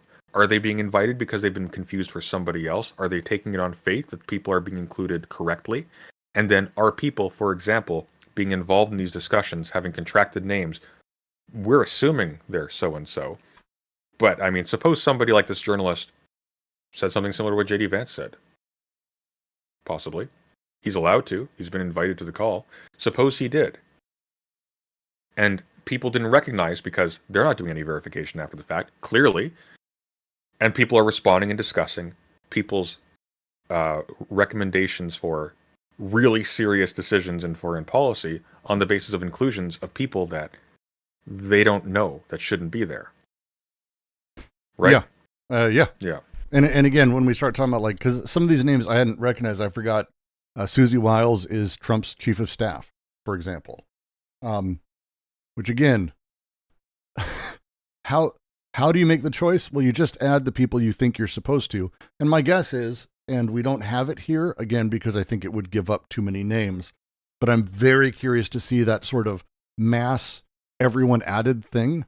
That, because chances are what happened is, if this is the Houthi PC small group, yeah, there is another chat that is a larger group. like these Signal is it on Discord. When you need another channel for a thing that sort of is like a subsection, you just create one because there's no cost to you to create another one. Signal operates a lot like that. There's no cost to creating a new group. Oh, we need that for this one thing. Cool, do it. And then at the end of it, the person who owns it just deletes the entire chat and off you go. And all that information is lost to time. And that's kind of how a lot of Signal groups work. Telegram is very similar. It's why a lot of it's used in crypto scams and things like that, because it gives you that freedom and that space. And so when you start talking about like who's supposed to be in there and how, well, there's a larger group that they just grabbed people and added the new group, and probably multiple people added people to this. And again, that Goldberg is in there with him is confusing on almost every level. It's wild. And Susie Wiles, who's in there, is actually Stephen Miller's boss. So the fact that like she says nothing, but Stephen Miller is the one correcting everyone. Mm-hmm. The interplay of politics of this is just mirroring hyper-fascist authoritarian regimes in every single way, because the bureaucracy of stuff is the liberal order, and there's nothing here for that. None at all. It's incredible to watch. I'm just so stunned by it. So the Signal chat group I concluded was almost certainly real. Having come to this realization, one that seemed nearly impossible in the hours before, I removed myself from the Signal group, understanding that this would trigger an automatic notification to the group's creator, Michael Waltz, that I had left. No one in the chat had seemed to notice that I was there, and I received no subsequent questions about why I left, or more to the point, who I was. I dare say he wouldn't. I think that would be very embarrassing. Or they just didn't notice, which is more terrifying. Earlier today, I emailed Waltz and sent him a message on his Signal account. I also wrote to Pete Hegseth, John Ratcliffe, Tulsi Gabbard, and other officials. In an email, I outlined some of my questions. Is the Houthi PC small group a genuine Signal thread? Did they know that I was included in this group? Was I, on the off chance, included on purpose? If not, who did they think I was? Did anyone realize who I was when I was added? Or when I was removed, or when I removed myself from the group? Do senior Trump administration officials use Signal regularly for sensitive discussions? Do the officials believe that the use of such a channel could endanger American personnel?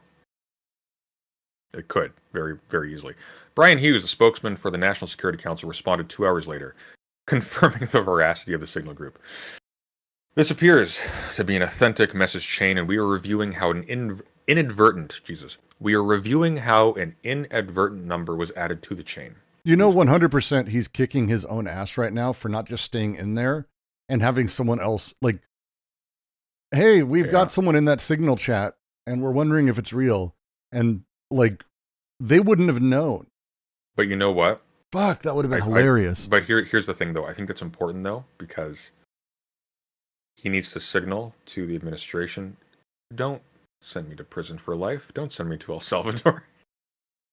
Because, this is so even invited. This is such a breach of security. It's unreal. This is insane.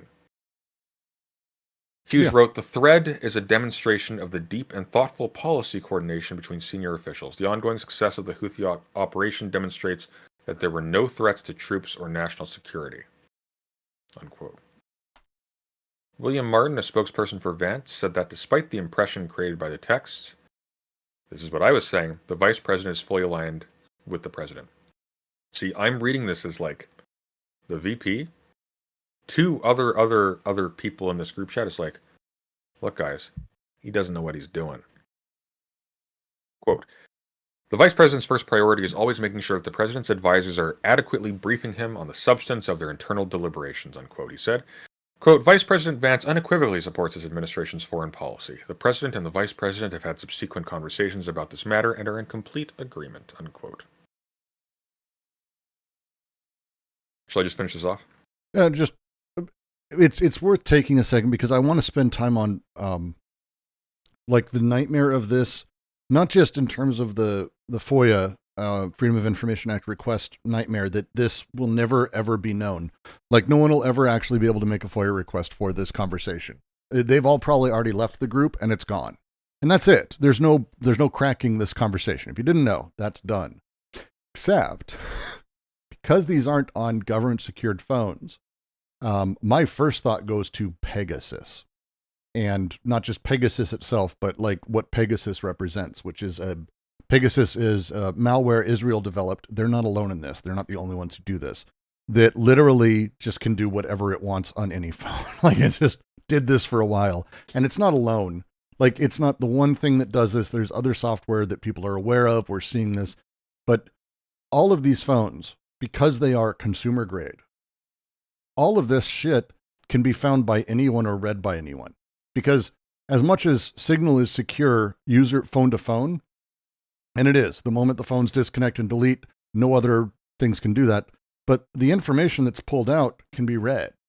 And just like you're able to see it and it's able to be copied and pasted or selected, it's rendered as text. These things are insecure because the phone is insecure. And if that's the case, it means that there's actually a good chance that a number of foreign agencies just simply have, including, by the way, the Israeli government, which would have read in these logs, by the way, the ones that were even just published here, that actually the Trump administration is trying to, get one over them. Yeah, play them actually with respect to Gaza. It's kind of crazy, not to the favor of Gazans, to be clear, but and here's the thing, that this is why this is so dangerous. It's not even just a matter of oh, they'll see what we're doing right now. It's no, they'll see what you're thinking generally. They'll see what your orientation is, what your attitude is. they'll see if you view them antagonistically or if you view them cooperatively, if you see them as a future ally or an ongoing contender, even if publicly you're friendly with them. And they're going to make decisions then quietly, secretly, without signaling to you what they're doing because they're smarter, based on that information. They're not going to trust you. They're going to put in back doors whenever they enter into any kind of agreement with you or any kind of collective or cooperative action. And again, this is why you have conversations on secure government devices for all this shit. And this is, if you don't mind, I want to actually read a little bit here because this next bit is about this. Because this is, again, the reporter for The Atlantic, Jeffrey Goldberg, has been around the block. This is someone who has been involved in a huge number of government things. There's scandals. He is a reporter, seasoned. So the next sentence is not a light thing for him to say. I have never seen a breach quite like this. It is not uncommon for national security officials to communicate on Signal, but the app is used primarily for meeting planning and other logistical matters, not for detailed and highly confident discussions of pending military action. And of course, I've never heard of an instance in which a journalist has been invited to such a discussion. Conceivably, Waltz, by coordinating a national security-related action over Signal, may have violated several provisions of the Espionage Act, which governs the handling of national defense information, according to several national security lawyers interviewed by my colleague Shane Harris for this story. Harris asked them to consider a hypothetical scenario in which a senior U.S. official creates a signal thread for the express purpose of sharing information with cabinet officials about an active military operation. He did not show them the messages or tell them specifically what had occurred. All of the lawyers said the U.S. official should not establish this thread in the first place. Information about an active operation would presumably fit the law's definition of national defense information. The Signal app is not approved by the government for this. It's actually, as I showed, the DoD had an investigation. They actually cited people, and it was a huge deal. The government has its own system for that purpose. If officials want to discuss military activity, they should go into a specially designed space known as Sensitive Compartmented Information Facility, a SCIF. Most cabinet-level national security officials have one installed in their home. This is not a joke, by the way. Not to date myself, this is like the cone of silence. This is the room that it's a SCIF. It's intended to be sort of separated from everything, so you can have these conversations in a secure way, and which suggests these officials were sharing information about an active military operation they could have been moving around in public. Had they lost their phones, had they been stolen, the potential risk to national security would have been severe. And that's just assuming one conversation. And again, we have to assume that there are, if they're doing it with an active military strike, everything else has a signal group. Hey, Brooks, there's no reason not to think that. I'd like us to take a look at this, please. Sure. It's in submissions. Just click on that, and can we watch that together? Oh, sure. Why not? Click the link. Don't click it in Discord. I know. Okay. I know. By the way, just for the record, guys, God, I actually had to walk. I did actually have to walk through Brooks on how to do stream elements, so I actually was ahead of them on that one. People were joking like, you wouldn't have to explain that to Brooks. I've never used stream elements. That's just the end of the question. I think I've just never used stream elements. So, not a service I've got, not a thing I'm used to in any capacity. Apparently, I am sorry that it makes me seem stupid to everybody. I'm not. Oh. Yeah, I know you're not. All right. Maybe up the volume first. Might be kind of quiet. It is full. All right. Apparently, the standard operating procedure inside the Clinton Secretary of State office was to send emails that couldn't otherwise be printed to the maid to print them out of a secure area or from a secure area and then hand them off.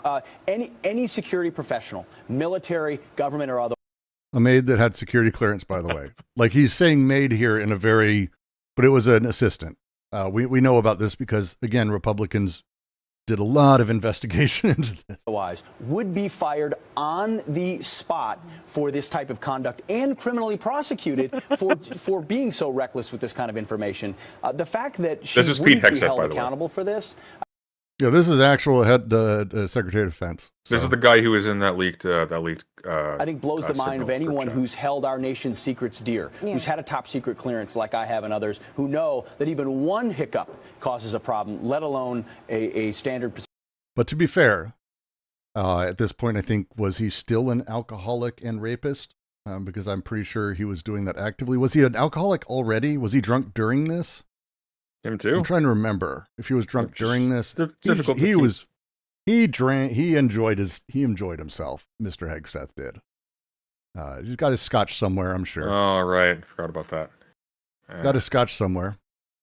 But yeah, this is about Hillary Clinton's mail server, how they handle classified everything. Again, the presumption is, it's from 2016, yeah. The presumption is, for me, anytime Republicans complain about a thing, it is projection. That's it. I have no reason to believe in anything else. I have no reason to believe that it is anything but projection for everything. Well, I'll give you a reason. Okay. That would suggest that OPSEC is actually something that exists in his mind as a thing he actually thinks about and has a coherent understanding of, that he is aware guiltily in the back of his head he's not engaging in. I think that would take a level of awareness that he lacks. I don't think it's projection. I think these people, once again, are parroting each other. They're signaling to each other, yeah, we're all on the same side. And I think the problem is the conditions of doing that don't involve actually understanding any of the words that you're using. And I think the problem is that this guy, this moron, drunk, rapist, freak idiot, is where he is because he signaled to the right people that I will do it and say what you want me to do and say. And as a result of that, you have people like that who are now making critical decisions in terms of national security, foreign policy, and so on and so forth, and they don't understand how any of that shit works. And, like, in terms of this, like, if only this was printed out, frankly. Because, A, you'd have a record of it, so at the very least it would be somewhat more legal than this, but B, that would not immediately be sent to a journalist in another part of the country like that, to then be or to God knows who else, to just then be sent off wherever else. And as you were saying, like with respect to Pegasus, like, we're taking it for granted that this is all being done on the other end of things, on like official hardware that's protected. But what if it's not? What if some of these people have phones that they're using for this that aren't specifically for that reason, which would seem to be consistent with the use of this app in the first place? Yep. Like, if they're doing that, and like, for example, keystrokes are being recorded, so they can see what they're typing to each other. That's not good. Or what they're typing and deleting. That's not good. Yeah. Well, no, and again, the intelligence agencies who have this software, and this includes our own, like, just, it's everyone. But the intelligence agencies who have these capabilities don't use this. Like, this is not the kind of thing people have a misunderstanding. Israel doesn't care about this in the sense of, oh, we're going to get consternation and angry. Because, to be frank, I think the IDF internationally has a better understanding of how things work. The ability for them to use all this information to then bargain or shift or play with these games and build their position within other partnerships. That's 100% how this information gets used. It's about brokering knowledge and information. And again, with that, just because I want to continue it to a little bit more, there's another potential problem. This is to the thing that I start about, I still say is, to me, there's no good side to this. This is like, there's layers of horrifying. But part of everything that matters when it comes to war or the government, I'm sensitive specifically to the way that things are recorded. I worked lightly on Mike Gravel's presidential campaign. The Mike Gravel was the guy who read in the Pentagon Papers to Congress, and the Pentagon Papers specifically was basically showing that the president and his people and the defense secretaries actively lied to the American people about what they were doing across the board in Vietnam. And it really is one of the things that helped basically completely end the war. It's one of the big factors because it just showed that Congress wasn't being listened to. It enraged them. People at home were, it was a huge deal. But that's because we had the papers. That's because we had the Pentagon Papers. And now here we are, and this is one of the things I mentioned Signal does that's really particular. Waltz set some of the messages in the Signal group to disappear after 1 week and some after 4. That raises, basically you can set, in Signal, you can say everything self-destructs constantly, or you can have it 1 week, 1 day, there's a bunch of stuff. But this basically means that federal records law, which sounds simple, and it sounds bureaucratic, by not having these things held, it gives absolutely no recourse for us to have any meaningful discussion about anything that happens underneath the Trump administration in any capacity. And the entirety of what all of these supposed Republicans and supposed right-wing people kept yelling about is how secretive the Bidens are, or how they're hiding things, or how they're not sharing enough, and I'll share everything with you, I just love all of you people. Bullshit. The opposite is true. This is, again, like it was the first time, quickly becoming the single most hidden system of government that we've ever had, in a way that there is no paperwork. And imagine all of the worst people in history, if we had no paperwork, how much that changes what happens afterwards. But, just as icing on the cake, they still have worse internal security than governments that recorded everything. And a big part of this, too, is going to be, there's also an additional reason why you record everything. And that's so you have a stable, coherent, referenceable timeline of what you did, what you're doing, what your decisions were, what the reasons were, so on and so forth. Who had this attitude? Who had this attitude? The scariest thing about this, too, is that these people are now going to be making follow-up conversations on the basis of memory. If these are not being recorded in an additional way, which I guarantee you they're not, they're going to be making these decisions on the basis of memory. Yes, they will. The president is going to be making these decisions on the basis of memory. A senile, crazy man is going to be making decisions on the basis of other crazy people who have no clue what they're doing. And we won't be able to, not that we ever do charge anyone with war crimes, but there is, and it's just here, this is just one example, but again, we should assume they're using Signal in this way for everything if it's this quick and this fast for them to pop up a convo like this. Across the board, we are not going to have records of what was done, so they get to write the story. Like, it's the opposite of everything that is about transparency or what you could call libertarian, open government ideals. They're all full of shit with this one. It's completely the opposite. It's incredible. It's really awful. Once again, like, I think what this speaks to is this is an administration of people who see themselves as underdogs and victims, who's only, you know what this reminds me of? House of Cards is a fun show that is actually really stupid, but it did something that I like. The new one, not the old one, which was actually pretty good. The new one with what's that pedophile's name?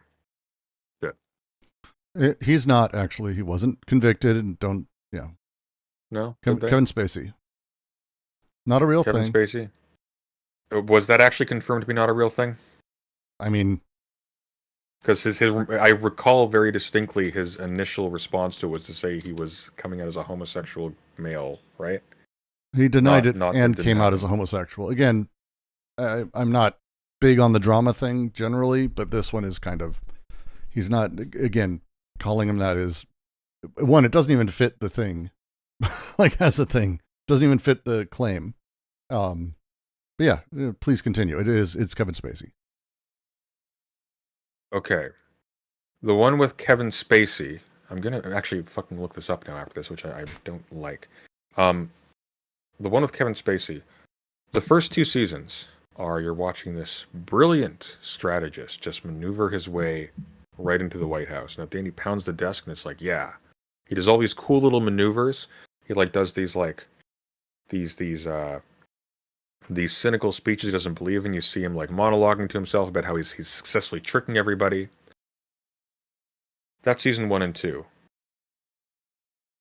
And then season 3, he's unable to do anything. The entire season is him getting into talks with the Russian president. Yep. And being completely stumped and led by the tail. He's stumped and led by the tail domestically, can't get anybody to work with him, and so on and so forth.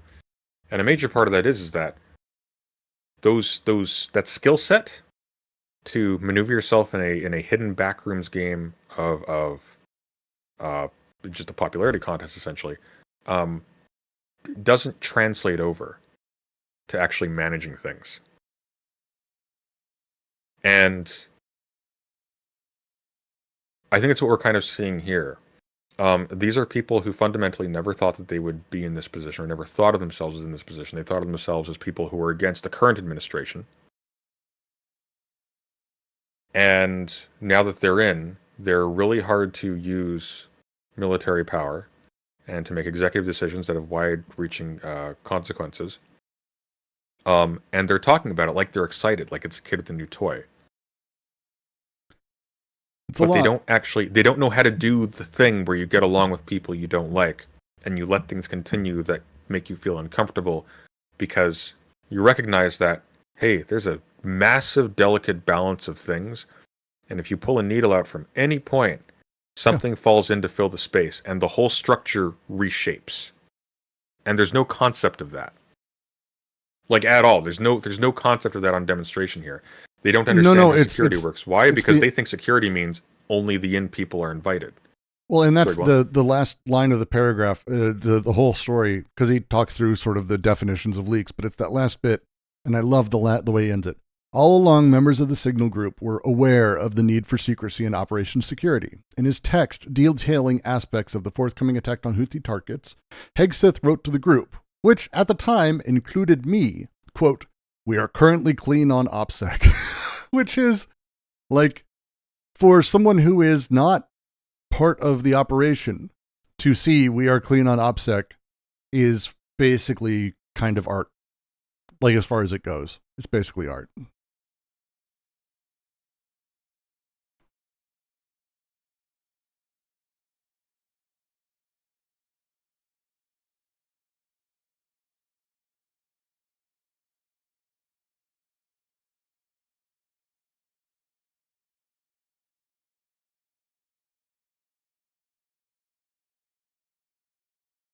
You there?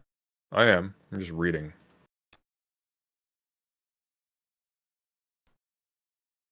Shall we move to the next subject? We're actually hitting the 2-hour mark. I thought you thought we would get through 3. Well, I kind of think it's worth. Well, we can save stuff for tomorrow. This was. I think we should save stuff for tomorrow because I'd rather go in depth on stuff than rush it. Yeah, it's fair. We could also just do another hour, but we can save it. I can't. Yeah, fair enough. Yeah. So I think that then becomes our outro and our ending. Look, man, this was 2 hours. This was a fucking. We knew this was going to be a long one, though. I freaking told you there is no way in hell we are doing this carefully and well, and not spending at least 30 to 45 minutes on it. And I think, frankly, like this is easily a 2-hour conversation. I would agree. Because this is like.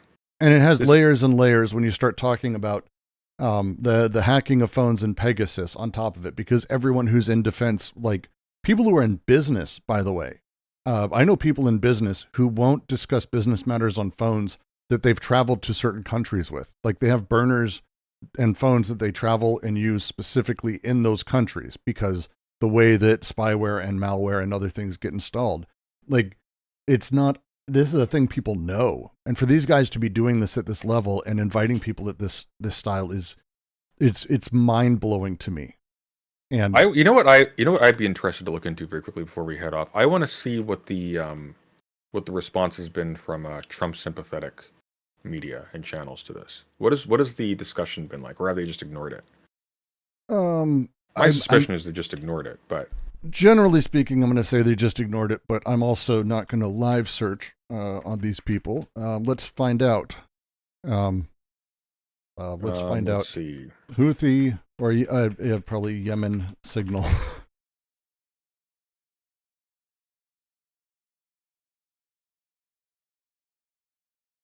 Oh, we got a Fox News one. Here, I'll pop this in the chat. That's pretty big. So right here. Trump officials accidentally texted Atlantic journalists about military strikes and apparent security breach. National Security Council spokesperson, quote, "We are reviewing how an inadvertent number was added to the chain," end quote. Of course they are. I just want to see what the commentary is like. The comments. The commentary. I think the comments. I'm concerned about looking at the comments on screen, to be honest. Oh, there are no comments. There are lots of comments, actually. Pause it. You got the music. You got the video playing.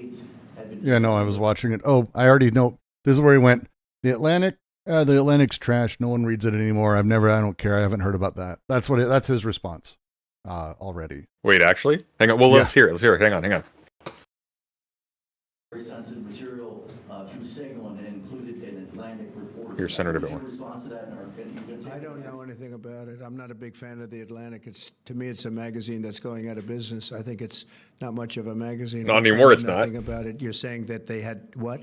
They were using Signal to coordinate on sensitive materials and having to do with what? Having to do with what? What were they talking about? With the Houthis. The Houthis? You mean the attack on the Houthis? Well, it couldn't have been very effective because the attack was very effective. Jesus Christ. He doesn't even know. I don't know anything about it. You're telling me about it. I believe him when he says he doesn't know. I don't think he knows anything about it. He has no clue whatsoever. He had no prepared way to respond to that. Oh my God. He wasn't even briefed on that effectively afterwards. That's insane. That's actually insane. I'm not seeing the same comments you are. I'm hearing, like, down below in the conversation. This would be a stunning breach of security. I'm a former JAG officer. I've helped investigate numerous allegations of classified information spillages, and I've never heard of anything this egregious. Totally unacceptable, and arguably worse security lapse was that Trump claims to have heard nothing about this until a reporter asked him about it this afternoon. I agree. This is insanity. It is that level of crazy. I don't think he's deflecting. I think he legitimately didn't know. Because that answer wasn't just. He had no clue. No, I'm fairly certain he had no clue. I'm trying to figure out. What actually the right is trying to say about this, though. And I'm not even seeing. I don't think they have anything to say about this. I think generally the deflection is they're not blaming Trump directly as often. They're blaming some person in the group that needs to be fired. But, like, dear God. Oh, Richard Hanania has a response. Okay. Is Richard Hanania pro-Trump? I thought he was one of these. Well, I mean, look, his response is, "I like the idea of them seeing a Jewish name in their context and deciding he was he has to be involved." I couldn't remember because I knew he was. That's like he's just an anti-Semitic shithead, as it turns out, is the response.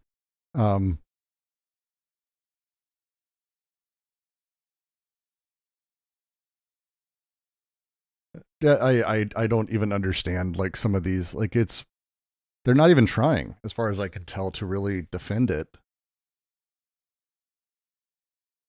Oh,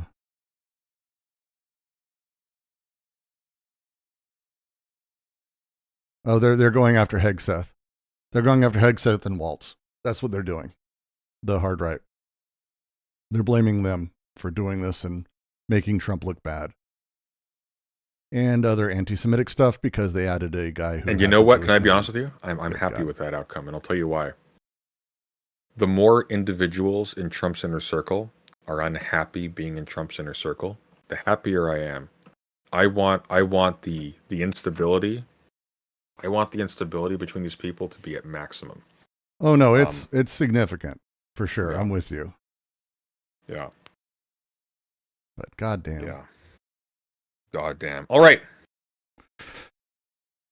Everyone, thank you for joining us. Nice and horrifying and awful. Nice and horrifying. Thank all of you for joining. Do, if you can, real quick, like and subscribe before we bounce out because we need a couple more subscriptions. Likes help us. We're going to be adding these clips to the channel, so there's going to be all kinds of fun stuff for people to watch and do.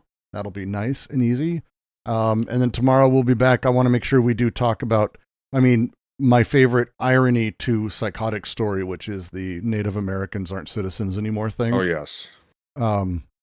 Which is that'd probably be worth at least half a stream, honestly. That one by itself. It's gonna be a thing. So that will be tomorrow. And if you like and support what we do, the link is in the chat. Please drop over there. Otherwise, subscribe and like, so that way we can do super chats and other fun stuff. That'd be great.